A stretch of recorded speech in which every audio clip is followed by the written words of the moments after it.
J'étais enceinte de Brigitte, mon terme était le 10.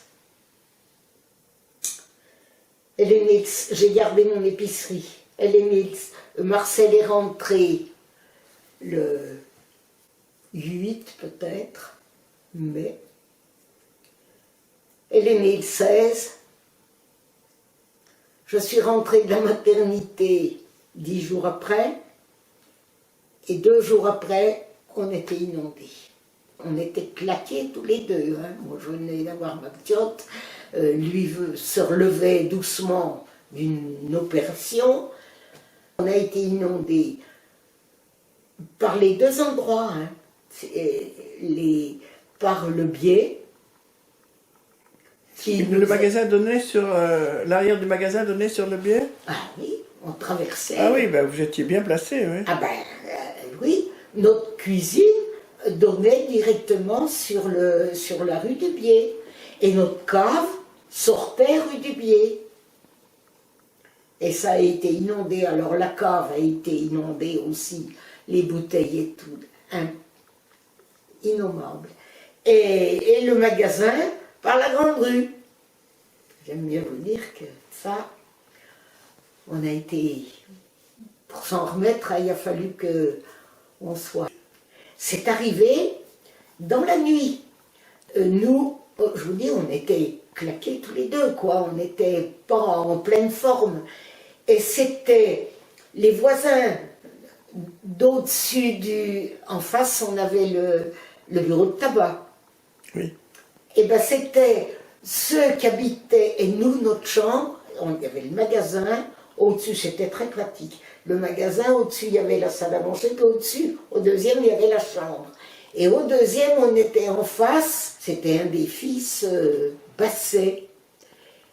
Et c'était à peu près 10h30, 11h du soir. Tout d'un coup, je dis à Marcel, mais on nous appelle. Non, moi j'étais dans le sommeil. On nous appelle. Marcel, Lulu, réveillez-vous! Mais qu'est-ce qu'on nous veut? Mais qu'est-ce qu'on nous veut? On était 2 zombies. Alors on va à la fenêtre, j'ouvre les volets. Et il y avait de l'eau. Et c'était les Bassets qui nous appelaient parce qu'ils se rendaient compte qu'on ne bougeait pas. Voilà. Alors, de moitié de loques qui se sont levés, puis on dit bon, alors nos 2 petits ont été au deuxième, et puis nous on était en train de. Alors, la banque frigo renversée, le ciel, un merdier. Quel chantier, quand je pense. On était encore relativement jeunes, mais. Mais vous avez réussi à sauver un peu quelque chose? Oh ben on a sauvé pas grand-chose. Bon, vous vous souvenez pas, mais nous, notre magasin, il y avait tous les rayons, quoi, les bois, les ci, les là. Et puis en dessous, c'était tous des tiroirs ou des casiers. Et on faisait encore beaucoup à ce moment-là du vrac. On avait du riz, on avait tout. Alors ça a été foutu, vous en doutez. Toutes les lessives. Et ça garnissait tout le bas du magasin, quoi. Et qu'est-ce que je vais vous dire, il y avait du vrac, il y avait des tiroirs de riz, ça a tout été, parce qu'il y en est monté quand même comme ça, hein, dans le magasin. Et la grande banque n'a pas bougé. Mais on avait une banque plus petite, mais congélateur, qui a viré, qui était pleine. C'était une veille ou une avant-veille de panko, tout truc comme ça, de communion, enfin bon, qu'on avait des commandes, qu'on avait du boulot, et que ça a tout traîné dans de la. Puis alors, c'était pas de l'eau, c'était à moitié de la boue, et dans certains endroits, il y avait déjà, bien sûr, des chauffés au mazout, et que ça s'était renversé, il y avait du mazout.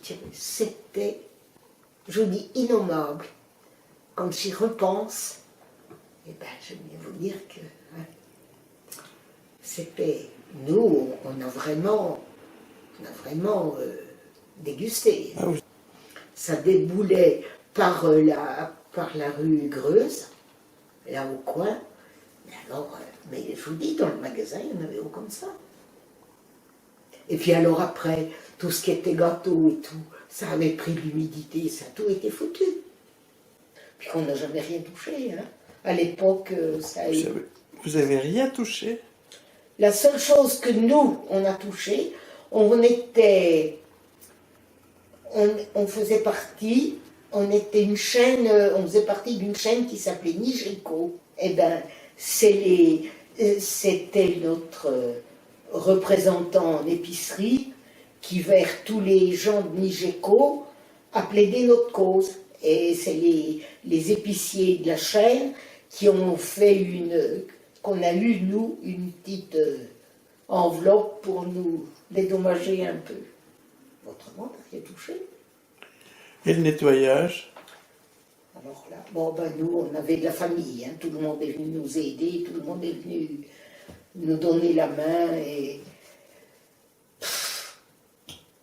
peut-être qu'on aurait pu, enfin, on n'aurait pu rien du tout, c'était de la faute à pas de chance, et puis c'est tout. Mais il y avait eu un orage, hein, c'est ça? Oh ben, énorme! Un énorme orage, et qui entraînait tout, et voilà. Et puis par la rue du Biais, le Biais, il déboule en Saône aussi. Et dans un endroit, c'était bouché. Alors ça a tout remonté dans la rue du Biais. C'est pour ça aussi qu'on a été tant inondé dans notre cave. Vous savez, c'était pas de l'eau. Moi, je peux vous en parler parce que des inondations, j'en ai connu. Moi, je suis née sur l'autre quai nord. Et j'ai vu chez mes parents 80 cm d'eau dans la pièce que la Saône. Je suis née au 18 quai nord. Et autant qu'ils m'en souviennent, je crois que la plus grosse inondation qu'on ait eue, c'est l'année où ils ont fait sauter le pont, en 1944. Et on a été inondé en janvier 1945. Et là, on a été inondé par la Saône. Alors qu'en 1968, c'est pas la Saône. Je l'ai vu, la Saône, chez mes parents. Mais alors, à l'inverse de ce qu'on a vécu au magasin, c'est que la Saône, quand elle monte, elle rentre par infiltration. Et on a le temps. Moi, je me souviens que chez nous, elle commençait d'entrer dans le coin là vers la fenêtre, et puis après elle apparaissait à l'autre, vous savez, les vieilles maisons, de l'autre côté, mais on avait le temps de relever les meubles de ci, de là. Tandis que là, on a été pris plof comme ça, quoi. C'était vraiment... Nous, chez mes parents, on vivait dans les chambres. Moi, je suis une vraie vieille tournusienne. Je n'ai jamais quitté, enfin le temps qu'on a été dans notre magasin, mais autrement, j'ai toujours été au bord de la Saône. Ce que je dois dire aussi, quand même, c'est que là, il y a eu beaucoup de gens qui se sont, qui étaient en grève, hein, et qui se sont offerts à aider. Il y avait eu, de ce point de vue-là, beaucoup de sympathie pour venir nous aider dans nos magasins.